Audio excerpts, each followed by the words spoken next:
Welcome, good morning everybody to this webinar on successful responsible business conduct, the key elements for business leaders. We're so happy to see so many business leaders of you here today from different sectors and also working both in the Netherlands but also outside. Today we will give you a high-level overview of the success factors for setting up an effective due diligence system. By looking at what is needed from top management, organizational structure, but also cultural perspective. And this is based on over 6 years of experience with Dutch international responsible business conduct sector agreements. This session is not meant as a checklist for buyers or for sourcing or even for top managers, but it addresses some of the core questions about the strategy of a company and the top management on responsible business conduct. We hope that these tips will help you to bring stability in a very insecure world that we're living in today. And we think that it will show you that due diligence is a must, not only because upcoming legislation or customers or job seekers are asking for it, but also because it will allow you to create a more stable supply chain and relationships with the people in your supply chain. And in the end, that will also benefit the company from a commercial perspective. We hope that you will leave this session inspired, and tomorrow you will go back into your organization and discuss with your top management together with the operational staff to what extent these 6 success factors are implemented within your own organization or what is needed to strengthen them. And if you don't have them yet, what is needed to make it happen. Because we believe that it's going to be really hard to set up an effective due diligence system if you don't have, if you're not working on these, or if you don't have these 6 success factors implemented. And this will also help you to comply with the upcoming legislation for the future. After today's session, we will organize an in-person follow-up session where we will focus very much on the how questions. So how can you work on these 6 success factors within your company by allowing for an exchange between companies. And today will be more high over. We invite you to indicate your interest via Mentimeter at the end of this session. My name is Fleur Meerman. I will be your moderator of today. I have over 15 years experience in responsible business conduct, and I've worked in different places both in Europe and in Asia, at big retailer but also on a factory level. So I've seen in many different ways what the effects are, both positive and negative, when companies are trying to set up due diligence systems. And the goal of today is that you're going to invest your resources in such a way that you're really going to make a difference and a change for the positive. I currently work, or I have been working with the Sociaal-Economic Council of the Netherlands for the last 6 years. And the SER is the main advisory body of the Dutch government. And the SER has also been actively involved in the negotiation and the implementation of sector agreements. Today's session is organized by, we organized this event together with Global Compact Network Netherlands, and that is the local network of UN Global Compact, MVO Nederland, a movement of entrepreneurs building towards the new economy, the Utrecht University of Applied Sciences, and VNO-NCW and MKB Nederland, the leading business association of the Netherlands. We're very happy that we've been able to do this together. We will go into the details soon, but first I'd like to start with some practical points. The meeting will be recorded, and we will share the meeting recording and the PowerPoint afterwards. And we've also made an overview of the main points of the 6 success elements that we will share with you. We will share them via storytelling, but we will provide the overview with you. If you have a question or if you want to say something, please enter them in the chat. If you think the remark or the question is very relevant, please indicate a thumbs up if someone else asks a question, obviously. So in that way it will help us to select the questions. As mentioned, we will use menti.com to interact with you and get your inputs. So please also have your cell phones ready and your camera to scan the code. Shortly, the agenda. We will start with an introduction and then go to Menti to ask your reply, and we will go into the 6 different steps of the successful success factors for responsible business conduct. And we will close this session by referring some tools and guidances that you can use in the implementation. We have some very nice and inspiring speakers for you here today. And I would like to go to the first guest speaker, Alexandra van Selm, Program Director of the IRBC Department of the SER. Very happy to have you here. Thanks. Thank you. Just to start off, why did you find it important to organize this session together with the partners that we just mentioned? So thank you, Fleur. Thank you, everyone, for joining. Yeah, I would love to say a few words about that. At the SER, business unions and independent members have jointly been working on the implementation of international responsible business conduct and advising the government in this area since 2008. So we actually have a lot to share. So that's one of the reasons. And for the past 6 years, as you mentioned, we have also been facilitating RBC sector agreements, and through that have gained a lot of practical experience with implementing due diligence, the due diligence expectation of the OECD guidelines for multinational companies. Now, there are 10 of these sector agreements to date in garments and textiles, agro-food, extractives, and the financial sector, and they combine due diligence commitments with prioritized, with a collective action on prioritized risks, and are based on the OECD guidelines and UNGPs. Now, Fleur already mentioned the legislation that is coming up, so that means it's even more pressing to set up effective due diligence systems now more than ever.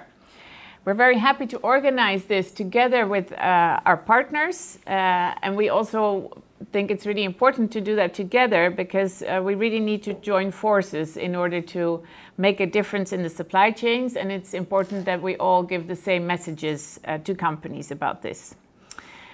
As the largest employer organizations in the Netherlands and the largest entrepreneurs organization for Dutch SMEs, VNO-NCW and MKB Nederland clearly play a very important role in the SER Council, and they jointly developed this RBC sector agreement approach with us and with the member sector associations that joined these agreements. CSR Netherlands is also an important partner, has been a member of our advisory committee on international RBC since the very beginning, and they have a lot of practical experience also in supporting companies in this area, in particular through their tool on the CSR risk tool for risk identification, the CSR risk checker, and impact projects that can be supported by CSR vouchers. The UN Global Compact Netherlands Network has also been an important partner to work with us on business and human rights in particular. They offer a framework for companies to set up a due diligence system and an important network, of course, for the implementation of the UN Guiding Principles for Business and Human Rights. And last but not least, we're partnering with Utrecht University for Applied Sciences to see how international RBC and due diligence can be mainstreamed into their educational programs. Now, we want to organize this together because, really to be able to help companies to set up an effective due diligence system and to share the lessons that we've learned.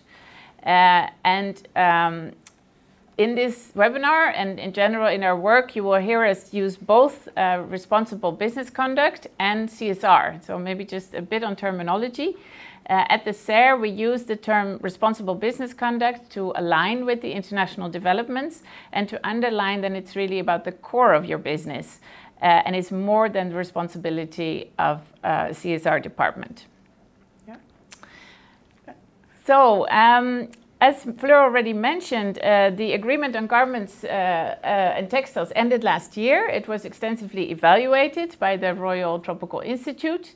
And in addition to that evaluation, Fleur and other colleagues, we looked at what we really made sort of an additional analysis. What companies that were able to show the most positive impact, what do they have in common? And we came to the conclusion that top management, the organizational structure and the culture are key elements here. And that if companies want to implement successful due diligence that really is aimed at making an impact on the ground, they need to start asking themselves need to ask a few of these questions on these topics first.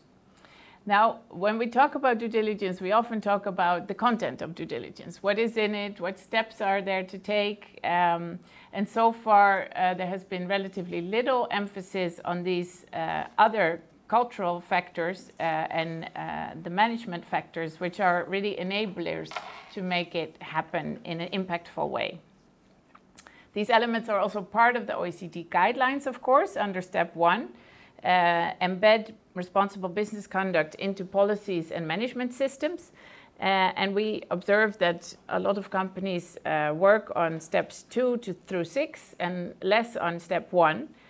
Of course, all due diligence steps are very important, but we did find that step 1 is crucial for the structural and lasting change within the company, which is why we're focusing on that today through this webinar, and especially looking at embedding responsible business conduct into management systems.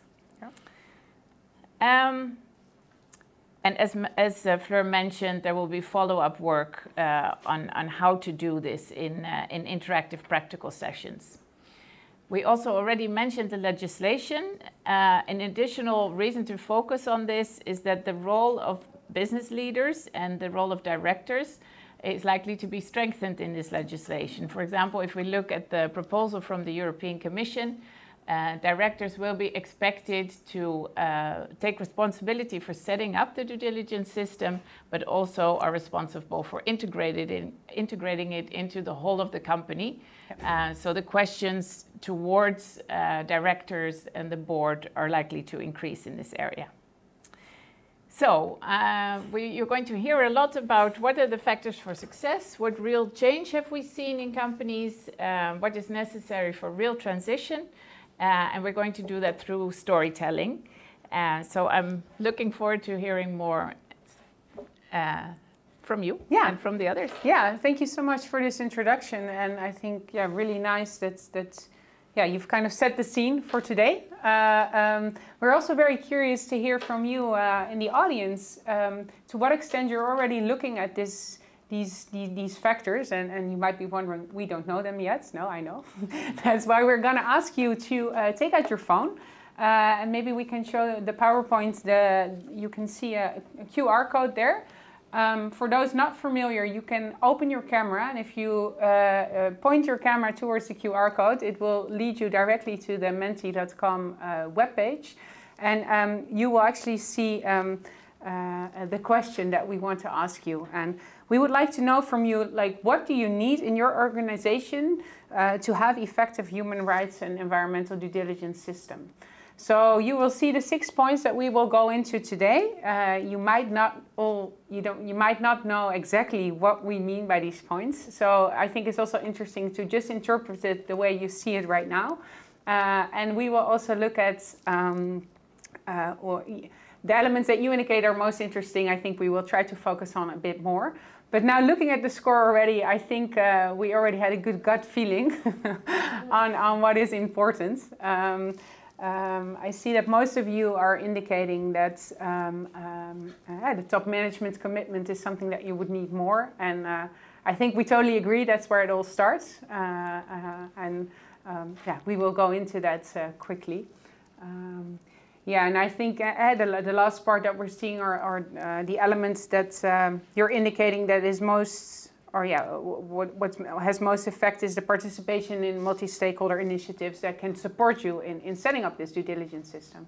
Because it is not easy, and if you have to do it alone, that is challenging. So I think we will also go into that later today. All right, and I think what's also very interesting to see is that the second most voted, or no, it's just surpassed by by the skilled and experienced staff. But engagement and cooperation with different stakeholders, I think that's something that's relatively new. And in the old days, it was not so much about engaging different stakeholders. And I think we're seeing that that is something that can be strengthened. If we can go back to the PowerPoint, please. What Alexandra already told you quickly is we're going to zoom into these 6 success factors by storytelling. And the speakers in the room have a lot of experience with these points. We have selected them because we think after our analysis on which elements are important, we thought they have stories to tell that hit those points. So I'm very happy, and I would like to introduce the next guest. Alexandra, I would like to thank you for joining us. And maybe before we move first, I just want to check, are there any questions for Alexandra at this point?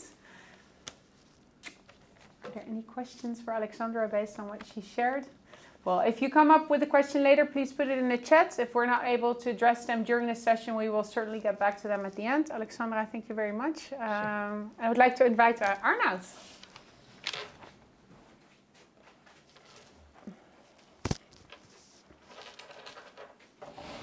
Hi. Hello. Welcome. Thank you. Thanks for having me on the show. Yeah, yeah, it is a show. It's different for those in the audience. We're here in a professional studio. Arnoud has just had some makeup on now. No, Arnoud, you're a CSR and quality manager working at Zeeman, private label discount retailer. That's right. And we invited you here because you're willing to share your experiences with top management commitments and why it's important. Maybe you are thinking, it's obvious that you need to have top management commitments, but I think one of the things that we've seen, and we've discussed this previously, is that to define what is really top management commitment is maybe not so easy. There's a lot of CEOs saying that they find it important, but saying and speaking it out once or several times, that's not the core. No. So can I ask you, if you look at top management commitment, how does that translate, or how do you see that in your work? Why is it important? And can you share a bit about that? Yes, of course. From my experience, I work now since more than a decade for Zeeman. I learned that if you have set out a strategy, it's very important as a CEO and top management that you create internal awareness of the strategy and that you make sure that everybody is engaged with the strategy and embraces it. Yeah, and how has it been done within your company? We do this through multiple ways. We have, for example, a steering group with a broad group of stakeholders within our company with whom we, on a 6-weekly basis, discuss the progress of our strategy. Okay. So this is an important factor.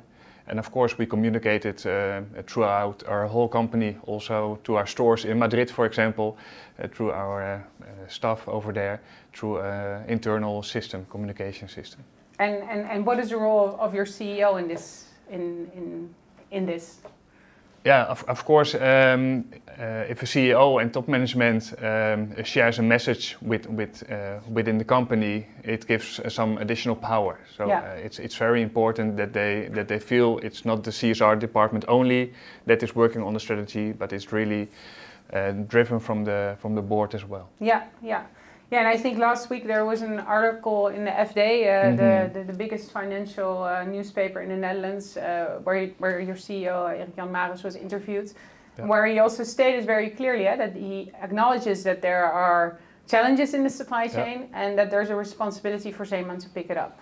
For sure, and it's very good that we are open and vulnerable, and that allows also external stakeholders to create an opinion on the work Zeeman is doing in this area. Yeah, and you're saying vulnerable. Can you expand a bit? The top managers in the room, I think they can relate, or they maybe feel that also. You can be vulnerable, but how did you experience and how do you deal with that? Or how is it? What did it do for you in your company?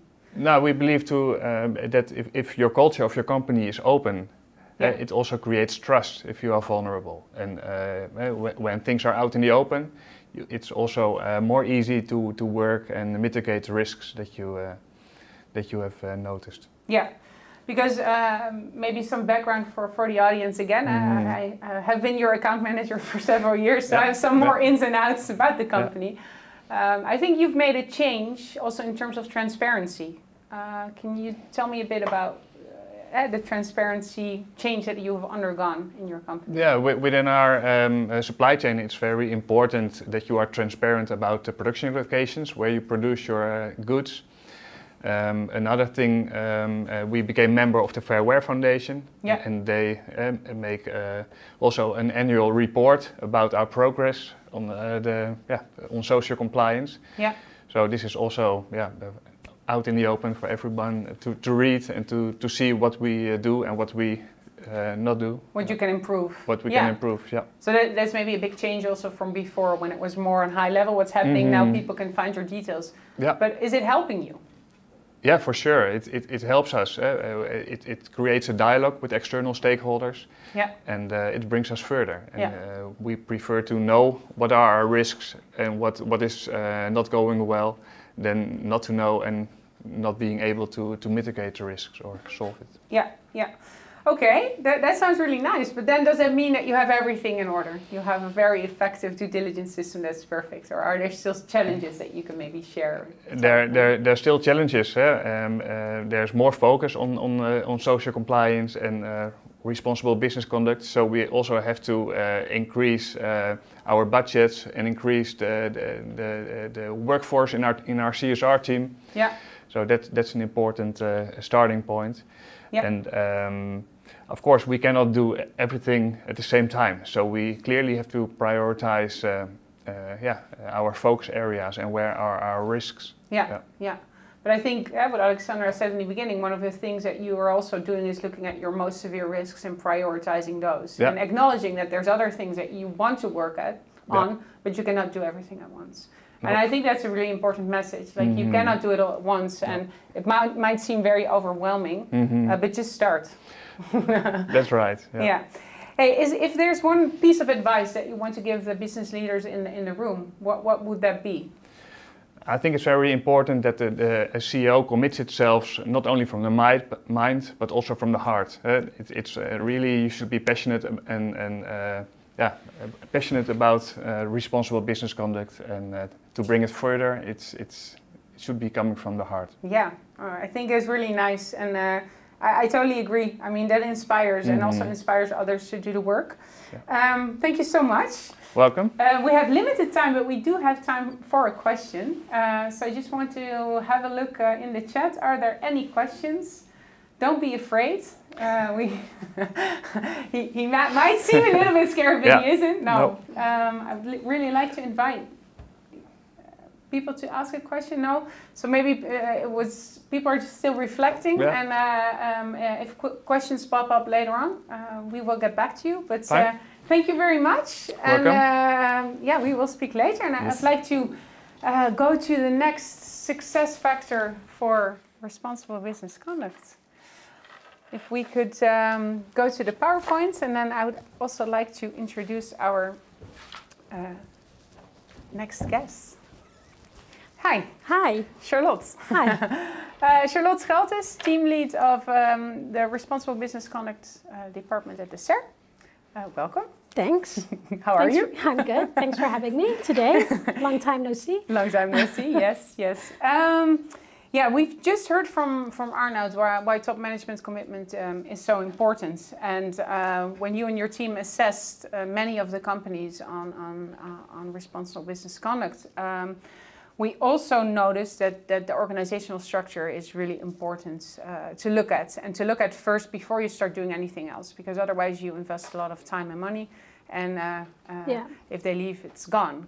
Can you give a little bit more insight in why that is, and what we've seen, and what we want to give the business leaders, what we want them to walk away with? Yeah, so to be able to change your supply chain for the better, your whole organization must act accordingly. So it should not only be a CSR manager who does that, or a project that you do on the side, because in the end, it's not them who interact with the supply chain on a daily basis. It's going to be your sales team or your buyers. So it really has to be integrated throughout the whole of the organization. And I think, as Arnoud and Alexandra also just mentioned, in the end, it's the board of directors that sets the path forwards and decide the budgets that are available. Yeah.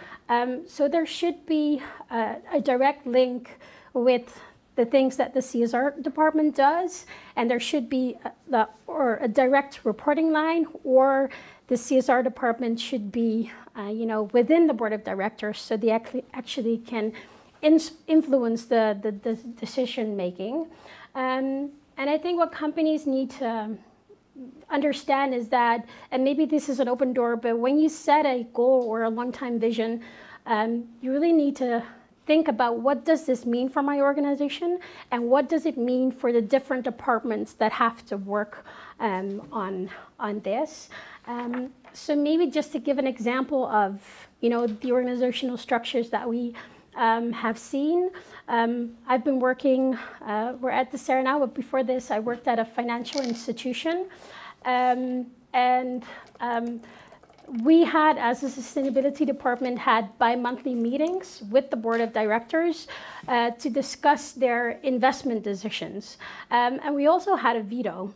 So that meant that if we deemed an investment not sustainable on the basis of clear set criteria, of course, they couldn't go ahead and make the investment decision. So it was only after this that the financial analyst could create a financial interesting portfolio to make investments. Yeah. And by setting this up in such a way, you really ensure that sustainability is incorporated throughout the organization in all levels.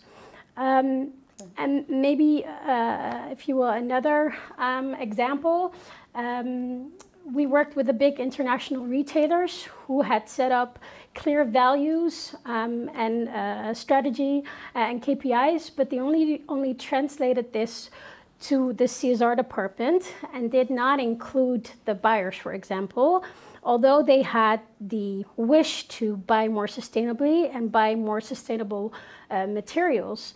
And so what happened in the end was that the buyers were still, assessed on the same margins, Yeah. Although the materials that they needed to source were more expensive, resulting in the end that they did not reach their goal. So it wasn't aligned, if you will. So you mean, even though apparently the top management has said, okay, it should be something in our values, we want to make clear that we stand for this.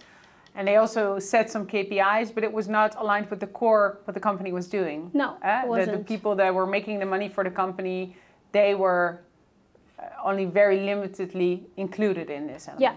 Okay. Exactly. Okay. So I think therefore, due diligence, implementing a due diligence system begins and ends with, having a good organizational structure in place, having the willingness to make these changes, and also look at your business model, if you will. Yeah.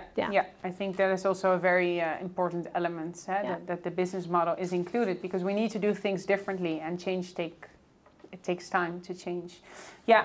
So I think what I also hear you say, that it's very important that severe risks that are identified also reach the highest level in top management. And I think also what Alexandra mentioned earlier on, the responsibility of directors is going to be expanded. So it's really important that you have a structure that will allow for this to continuously, that this information is reaches them continuously. Yeah. Yeah, all right. I think that's really clear. I think we can go to the next question, and I've seen that there's also a question in the chat still for Arnoud, so I suggested at the end of Charlotte we will cover both. So if you have questions, please post them also in writing in the chat, because we can see what the best moment is to address them.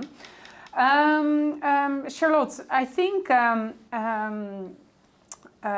we talked about the top management, we talked about the structure. And the people working in an organization is obviously key. I'd like to move to the next PowerPoint slide, if we can show that in small. And I think the third one is qualified staff with necessary competence, knowledge, experience, and position. Yeah. It's a really long sentence, but I know that we have formulated this because of our experience over the last 6 years. And maybe you can kind of elaborate why all those elements are important. Yeah, so again, this might seem an open door, but we have seen numerous examples of strategies of companies that weren't implemented because there wasn't top-level commitment, or the staff was too junior, or the staff was temporary, to be able to make actual change, you need to have change within the organization also. I mean, you need to have the understanding of how a company works, but also be inspirational, because you're asking people to do something differently, and they've been working in a certain way for a very long time, and you're asking them to change that.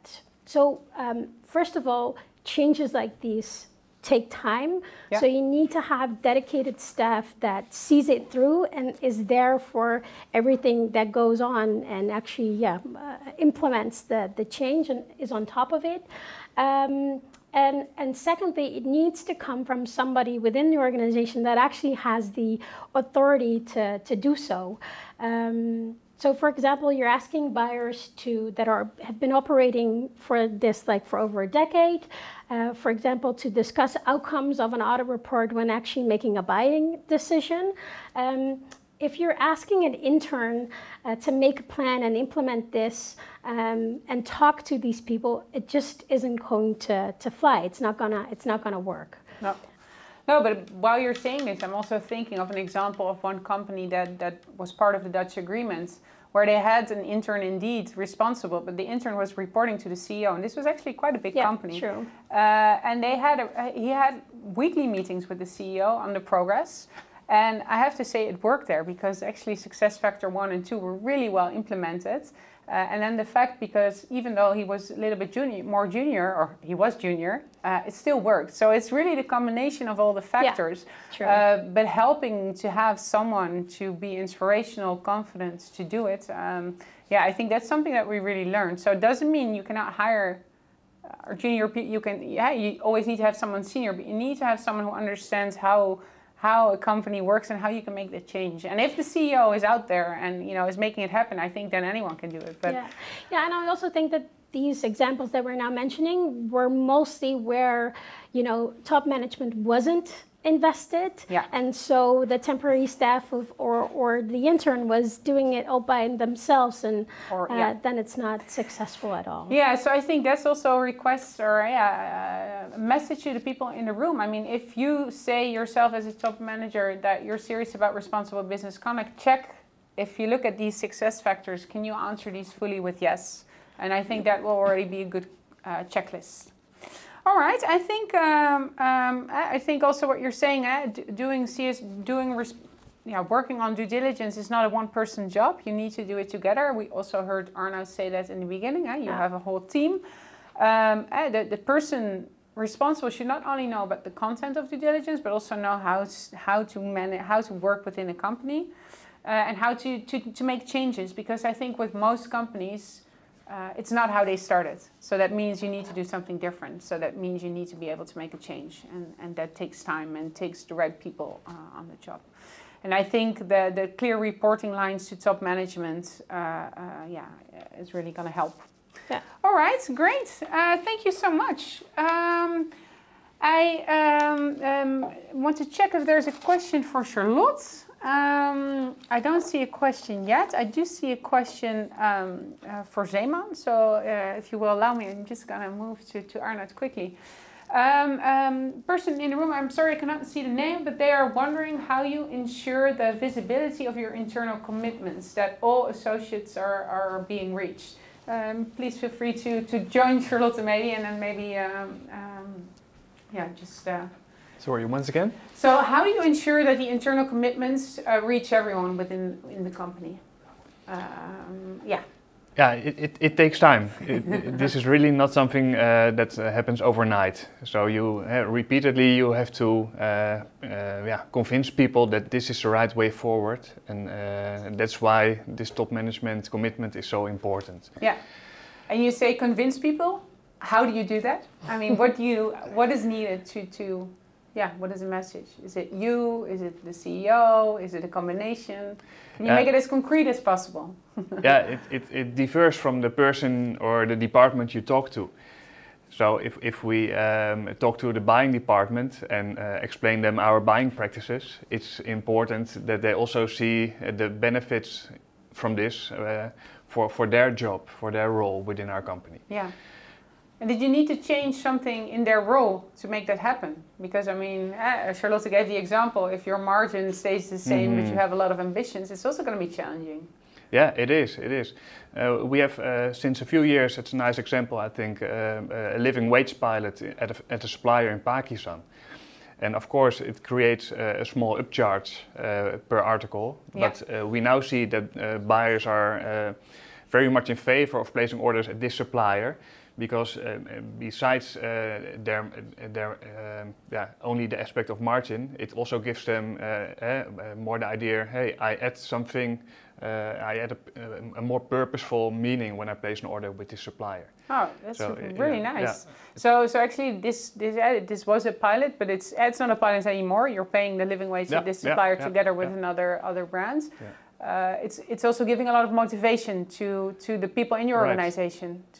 And is there any other commercial benefits? I mean, in the sense that you have a more stable relationship, or is there any other examples? Yeah, if you look at our onboarding and our exit strategies we have with suppliers, we make more conscious decisions. And this is really helpful also if you look at the quality of products. If you have a more long-term partnership, it makes the quality of your products more stable. Yeah, cool. Thank you very much.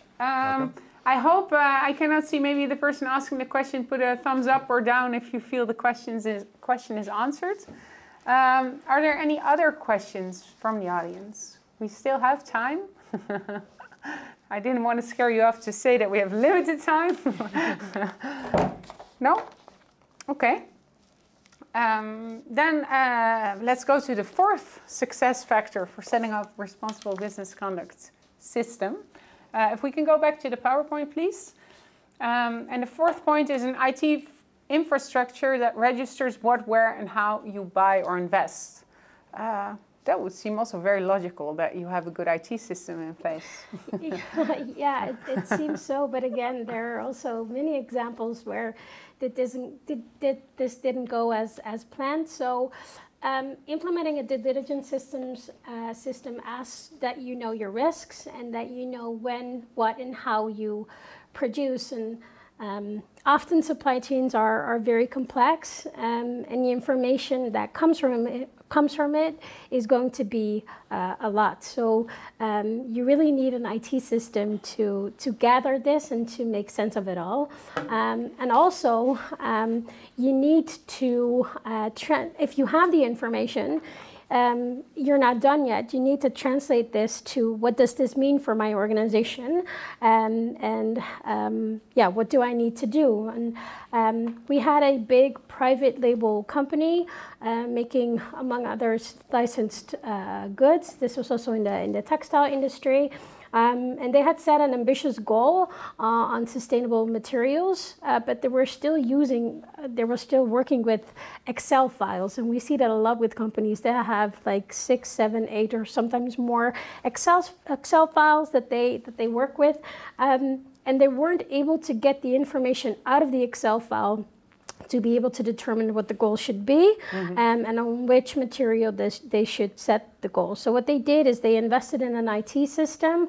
So in the end, they were able to determine on the gram specifically and per supplier, what kind of materials they sourced, and they were able to set a specific goal. And what they later on then did is they added information to this system about the audit reports per supplier, gave access to this system to other departments as well, so buyers, designers, but also their sales department, so that they could access this information and use that in their daily work without the CSR department actually being present at the time, so they could work with it independently as well. Yeah.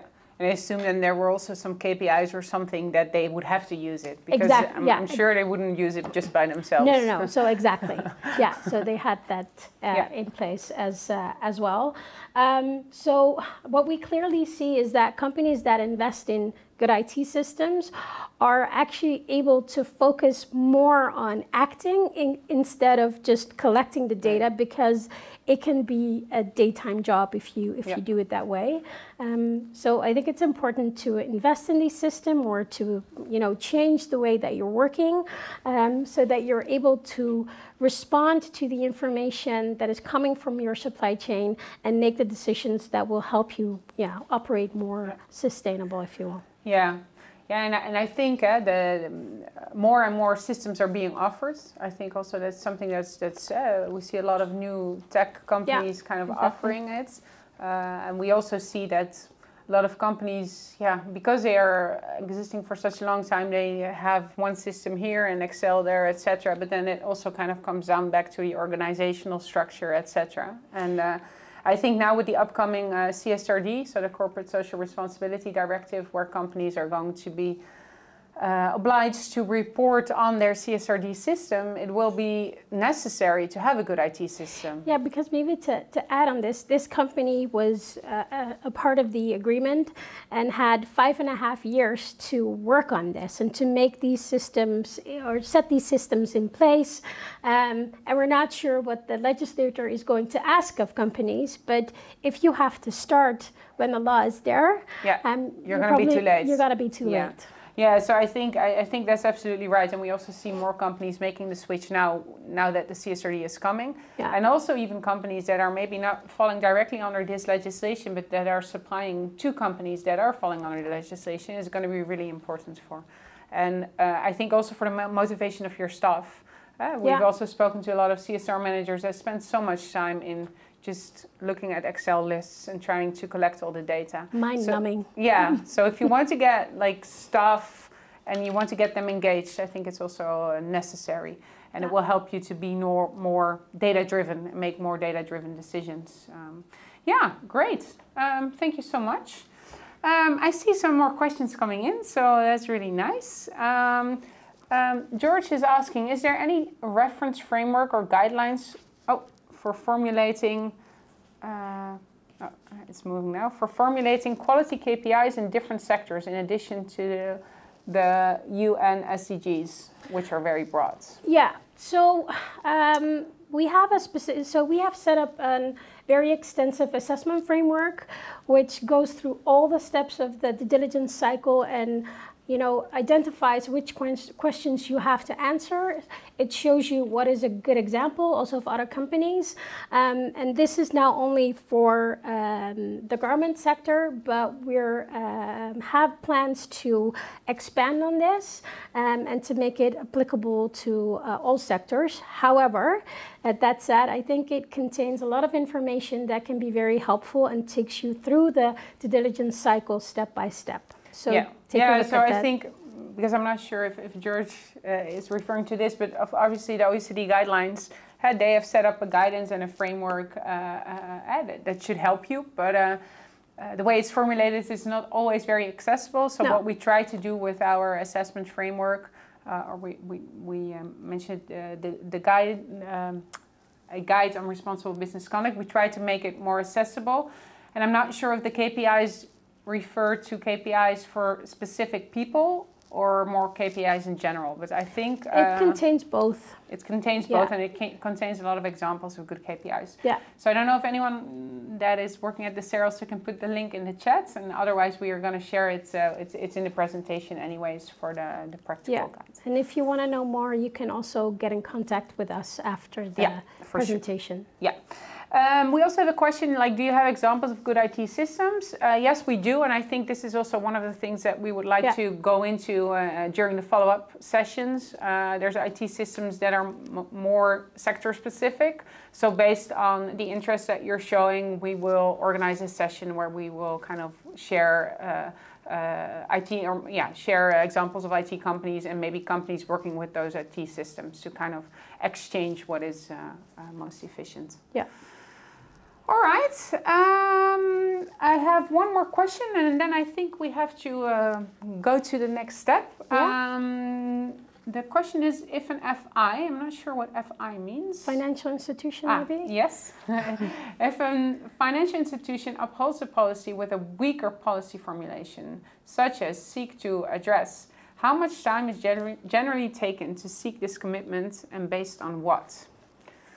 Oh, that's a difficult question. I'm not really sure what you're asking for. If it asks if the board of directors should make a stronger commitment to something.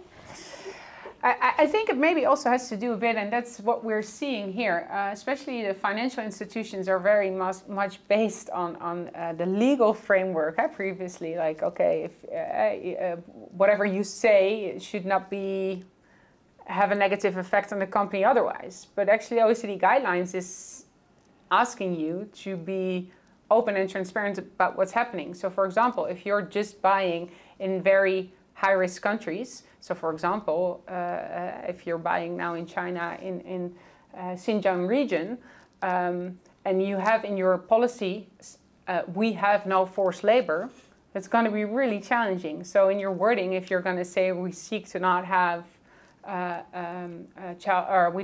we seek not to have forced labor in our policy, I mean, that is in line with what is the reality.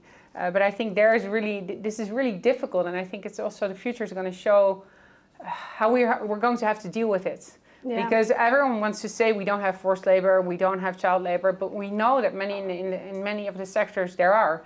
So I think what is very important, that what we should be looking for is, what is the system that the company has in place to try to avoid these negative impacts from happening, and what do they do once they find it? Yeah. How do they react, and then how do they change their system and their policies? And maybe to add to this, if it's a weak or vague seek to address, I think that it also means that you have to have the conversation internally about what does this mean? If we apply this in our organization, what does it mean to seek to address? And what does it mean in our decision making? And to make it more specific. And I think that takes time.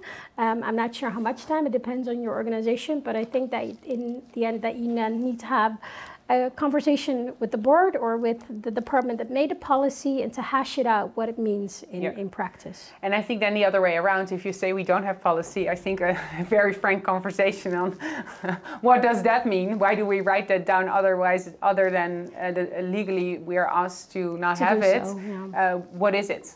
So I think one of the key things that we also try to bring across is that you need to have the internal conversations and the frank conversation about the reality on the ground. Yeah. All right. Okay. Thank you very much. Thank you. I would say we're going to go to the next point. How are we? Time-wise, I think we are still okay. I would like to invite our next guest, and maybe we can open the PowerPoint again. Ilse? Yes. Ilse Pijnenburg from CEPI. Yes, thank you for inviting me. So thank you so much for joining us on this fifth point on collaboration in the chain with peers, with partners, suppliers, NGOs. Very happy to have you here. Before we go into the content, can you tell me a bit about CEPI and about your role? Yes, of course. CEPI is a social enterprise whose mission is to create a cleaner and brighter world. We make cleaning products and washing liquids made from natural ingredients. And I'm responsible for most of the projects related to the creation of a positive impact on people and the environment. And I especially build on sustainable and transparent supply chains. That's what I do. Okay, but not just projects, right? Also more the general operation in the company. Yes, yeah. All right, thank you so much. The reason why we've invited you is because you have been working together with MVO Nederland on a really nice impact project via their MVO vouchers. Can you tell me a bit about this project? Yeah, the project was all about the supply chain of the Sapindus macrossi fruits, which we import from Nepal. We use the shell, and it's a very special shell because when it comes in contact with water, it releases a natural form of soap. which you can use to wash your clothes, but we use it also as our main ingredient for other soap products. We changed from supplier in 2019, and our supplier is the company who's pitting and drying the product, and then they export it. So we also want to know more about the other parties involved in the chain, like who is the farmer, what are they getting paid, and so on. When we ask questions via email, we got a lot of socially desirable answers. So we started the dialogue and started to organize meetings to have that open conversation and to share all the knowledge they have about the supply chain. And then it turned out that they buy the product from middlemen, and that middlemen buy the product from other middlemen who buy the product from farmers. So we didn't know who is the farmer in our chain, and then you can also not check if the farmer is getting a fair price and under what conditions they work. So we decided that we need to do something about that, and it all started with talking with other companies. We're also building on sustainable and transparent supply chains. We talked to local NGOs who know a lot about the context and the culture, which is very helpful. And we talked again to our supplier. We decided to set up 2 programs to establish a direct relationship between Sapie, our supplier, and the farmer, so we're all in contact with each other. And while setting up those programs, it even turned out that the farmer often gets paid too little or too late, and that are payment problems in the chain. And one of the programs we conducted is to grow trees with farmers, from which we purchase later. And please know that it takes about 6 years before you can harvest it. So we work together with a local party who's binding the farmers to the project, and also giving the farmers support during the growth of the trees. Yep. And the other program, that's where we used the MBO voucher for. We hired a local consulting organization who's an expert in the field of farmer cooperatives, Agiterra. Because the most of farmers are small scale, and by uniting they can strengthen their market position. So they did more than a year research about which cooperative is suitable to join in our supply chain and is motivated to build on that sustainable supply chain together. And then now we have set that up and we buy from them. We can check if the farmers get a good price, and we are now conducting a lot of projects to create more added value for the farmer. So long story, but it's all about, yeah. It's really nice. And basically what I hear you say is, while you started working on this project, you realized how important transparent supply chains are, because you were actually thinking about, you want to get to know the farmer, and you found out that you didn't really know. I think that is the basis. You need to know who is the farmer, what are the challenges, how can you help the growth, and how can you build on that partnership together. And you also need your supplier in that, and to have a dialogue about that, and everyone should be motivated in. Yeah, all right. And you just mentioned you also work with local NGOs for the cultural context, and you said that's very important. Can you share a bit about that? Why do you need to speak with local NGOs? Because I can also imagine people in the room thinking, oh, I have so many suppliers, I don't have time to speak with all the local NGOs. Like, what did it bring you, and why was their perspective so important? Yeah, first of all, we work with farmers in Nepal, so there's cultural differences. They help you with that, and why people maybe act in a certain way, and also why farmers, for example, these farmers have to wait like for almost 6 years before they can harvest the product and before they can sell it. So it's a long-term investment for them. Yeah. And maybe here in the Netherlands, it doesn't sound that long, but for a person in Nepal, when you live in some living conditions, it might be a big challenge. So they help you to understand those kind of. And the challenge also because they don't have enough resources to support themselves longer on, right? So you have to be aware of that. They maybe don't have the financial capability. And that's why we also support them during the growth of the trees, for example, because that's needed to. Yeah, well, I think that's really interesting. If you want to give one piece of advice to the top managers in the room, what would you advise them? What would you recommend them to work on? Yeah, I think it takes time to build that transparent supply chain, but it is the basis of a good due diligence system. And you need stakeholders to get there. Engage with your supplier, because you need to do it together. Yeah. And when you have confidence, when you have set that transparent system, you're able to make a lot of steps and make that positive impact you want to make, and to create that added value for all the persons involved in your supply chain. I think that's really nice. Thank you. So step by step and have confidence. Yeah. And I think Arnaud maybe might relate to that also. That it really takes time, and it takes time to build relationships. It doesn't. I mean, we're people, right? Yeah. Sometimes we should forget that if we work in companies. People. Yeah. Yeah. Thank you so much. I'm just going to check if there's any questions in the chat. No, we don't have any questions at this moment. Thank you so much, Ilse. If you come up with questions, please feel free to pose them. I think then we're going to go to the last success factor, number 6. Maybe we can show the PowerPoint for this last one. And that is actually the participation in multi-stakeholder initiatives, which facilitate a learning space, actually for all these 5 previous points and more. Charlotte, Yeah. thanks for being back. Yes. Please enlighten us. Yeah. So obviously, I believe that multi-stakeholder initiatives are important for a number of reasons. But so firstly, we're often dealing with systemic issues, and systemic issues ask for a collaborative approach. You cannot do this alone. Yep. And multi-stakeholder initiatives, they offer you a space where you can do this together with others. Yeah.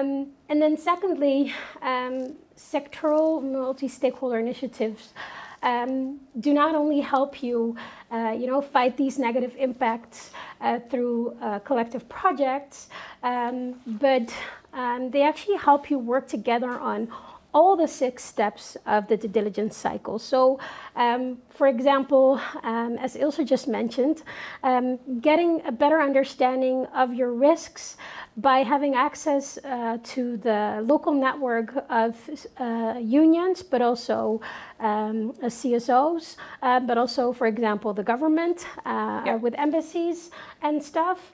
And also they can help you with understanding the outcomes of your audit report, understanding what the outcomes mean in a specific context, and also help you, for example,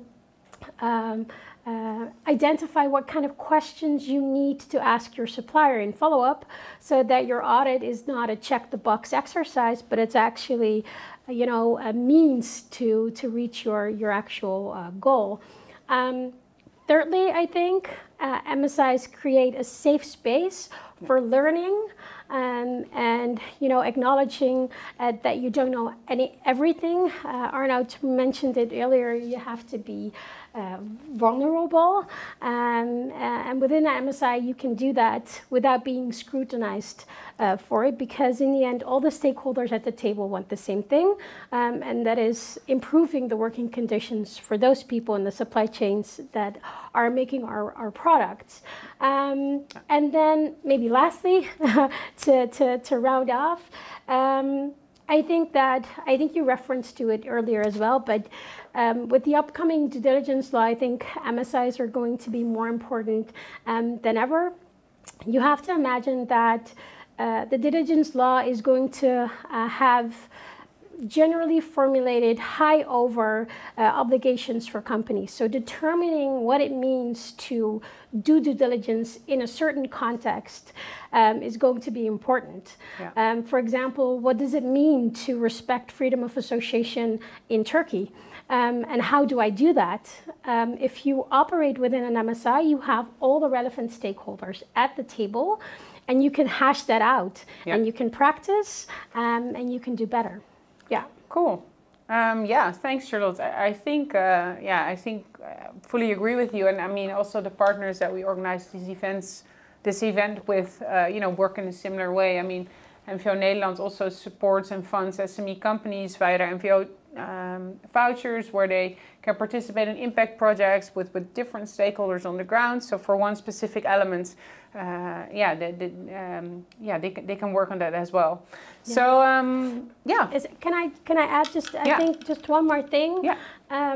I think the law is also going to help with that, but doing things the same way and creating a level playing field is crucial if we want to make this happen and make it fly. And so within an MSI, you're also able to do that and align the way that you're operating. And that is why I think that we so firmly believe in sectoral agreements, and that we're now also going to start up sectoral agreements on European level. And I think the clothing industry is going to be one of the first that is going to do that. So it's going to be exciting to see what comes from that. All right. Thank you so much, Charlotte. We have now shared the 6 success factors. I hope we were so clear, and that's the reason why there's no questions, but we do have room for some. And if not, then I suggest we go to the PowerPoints. And the 6 success factors that we have shared now, that was a lot of information, and we also understand that you just want to reflect on that a bit. All the partners that have organized this event have made a lot of guidances and tools that can help you in your process in setting up an effective due diligence system. So referring to the question of George earlier, we've made a practical guide for companies on IRBC and the OECD due diligence. And even though it was made specifically for the textiles sector, I think it's going to be really helpful also for other sectors, as it talks about the process that you need to set up. And the process of doing due diligence doesn't really matter in which sector you are operating. So I would invite you to have a look. Don't be scared by the size of the document. It's 151 pages, but if you have a specific question, a specific topic, you can really search for it. I think all of the speakers have addressed the importance of engaging with stakeholders and civil society organizations. So we've made a really practical guide that if you want to know how to do it, please have a look at it. The SARE will be starting up a project on meaningful dialogue, so how you can engage with your supply chain in a more meaningful way and how you can scale it up. So if you're interested in joining us, please send us a message. And the SARE has a webpage with all publications on IRBC for different risk sectors. Then NVO Nederland, we referred to it several times already. They have the CSR risk check, also in English available. You can really easily search for risks in the countries you're operating based on the resources that you're using. So I would definitely recommend having a look there. NVO Nederland is offering NVO CSR vouchers that as a SME you can use to make a positive impact. So if you're interested, please feel free to reach out to them as well.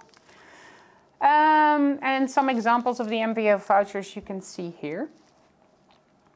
Then lastly, UN Global Compact also has a lot of useful resources, so please check out their website, but we've highlighted a few. They have an e-learning course where you can get guidance on how you can operationalize the UN guiding principles.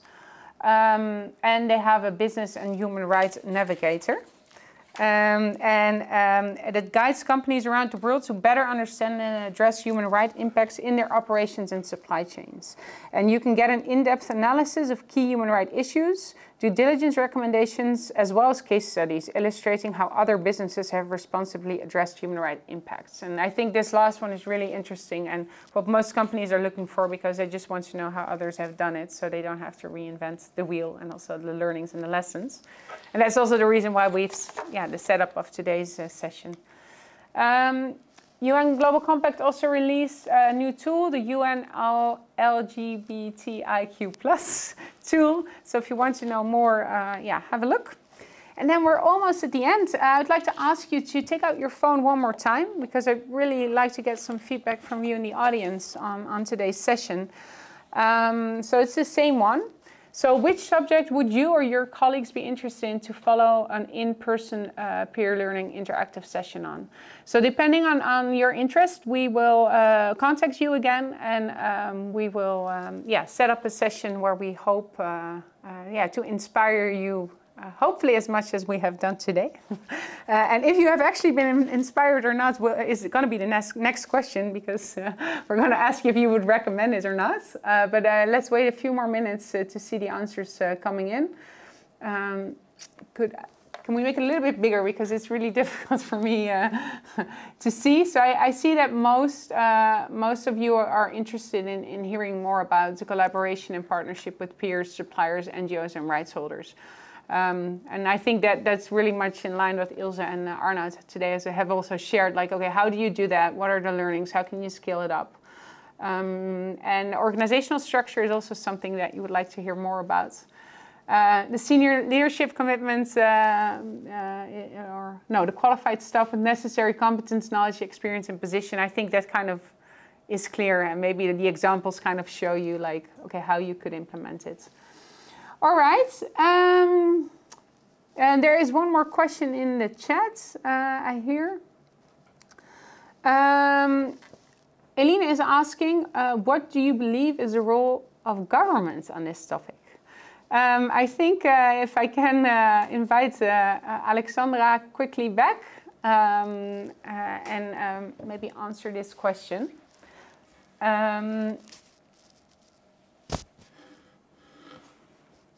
And in the meantime, while Alexandra is getting the speaker on, I see another question with, could you please advise the contact details for the meaningful engagement with stakeholder and for information on the vouchers?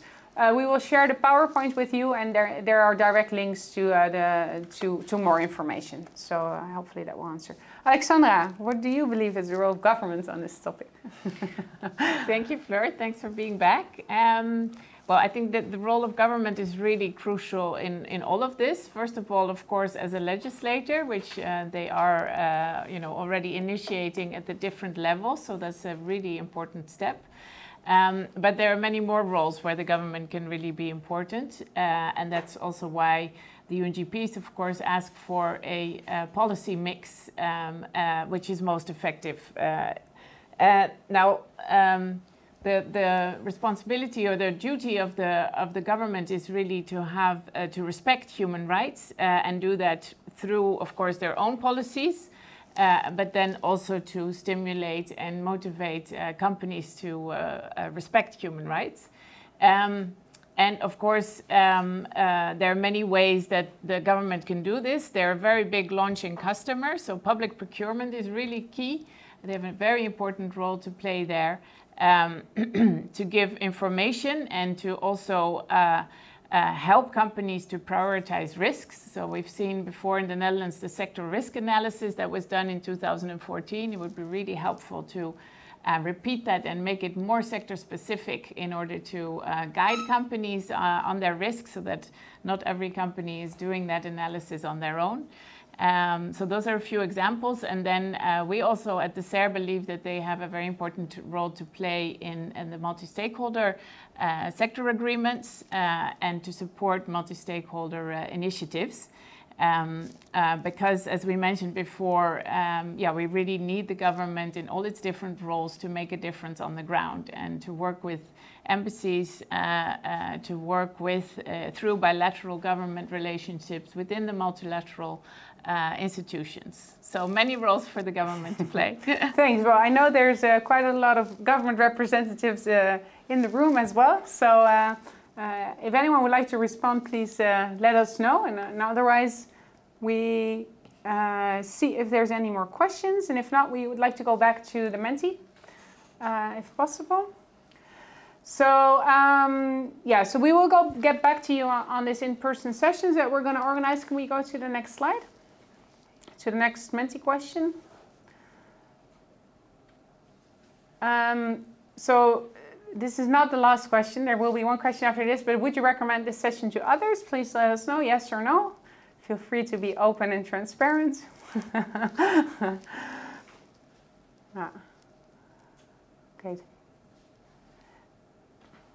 Okay. Okay, I think in general people would, so I'm happy. For those that wouldn't recommend it, we would be very open for your feedback so we can learn from it for the future. We have one more Menti question, and that's the one who would like to contribute to our follow-up in-person session. So if you're interested to share a case and inspire other companies in the room, please leave your name or company name so we can contact you. And then I would like to check one more time if there's any other questions. And if not, we would like to thank you very much. I would like to thank the speakers for coming here and sharing your stories and hopefully inspiring people in the room. And Alexandra and Charlotte also, of course, as internal speakers. And of course, the co-organizers, so UN Global Compact, MVO Nederland, University of Utrecht of Applied Sciences, and VNO-NCW and MKW Nederland. We will share the recording on the YouTube channel of the SER, and we will share the PowerPoint presentation with you as well. And if you have any questions, please feel free to reach out to us or any of the partners. And we hope to see you again in the future. Thank you. Bye-bye.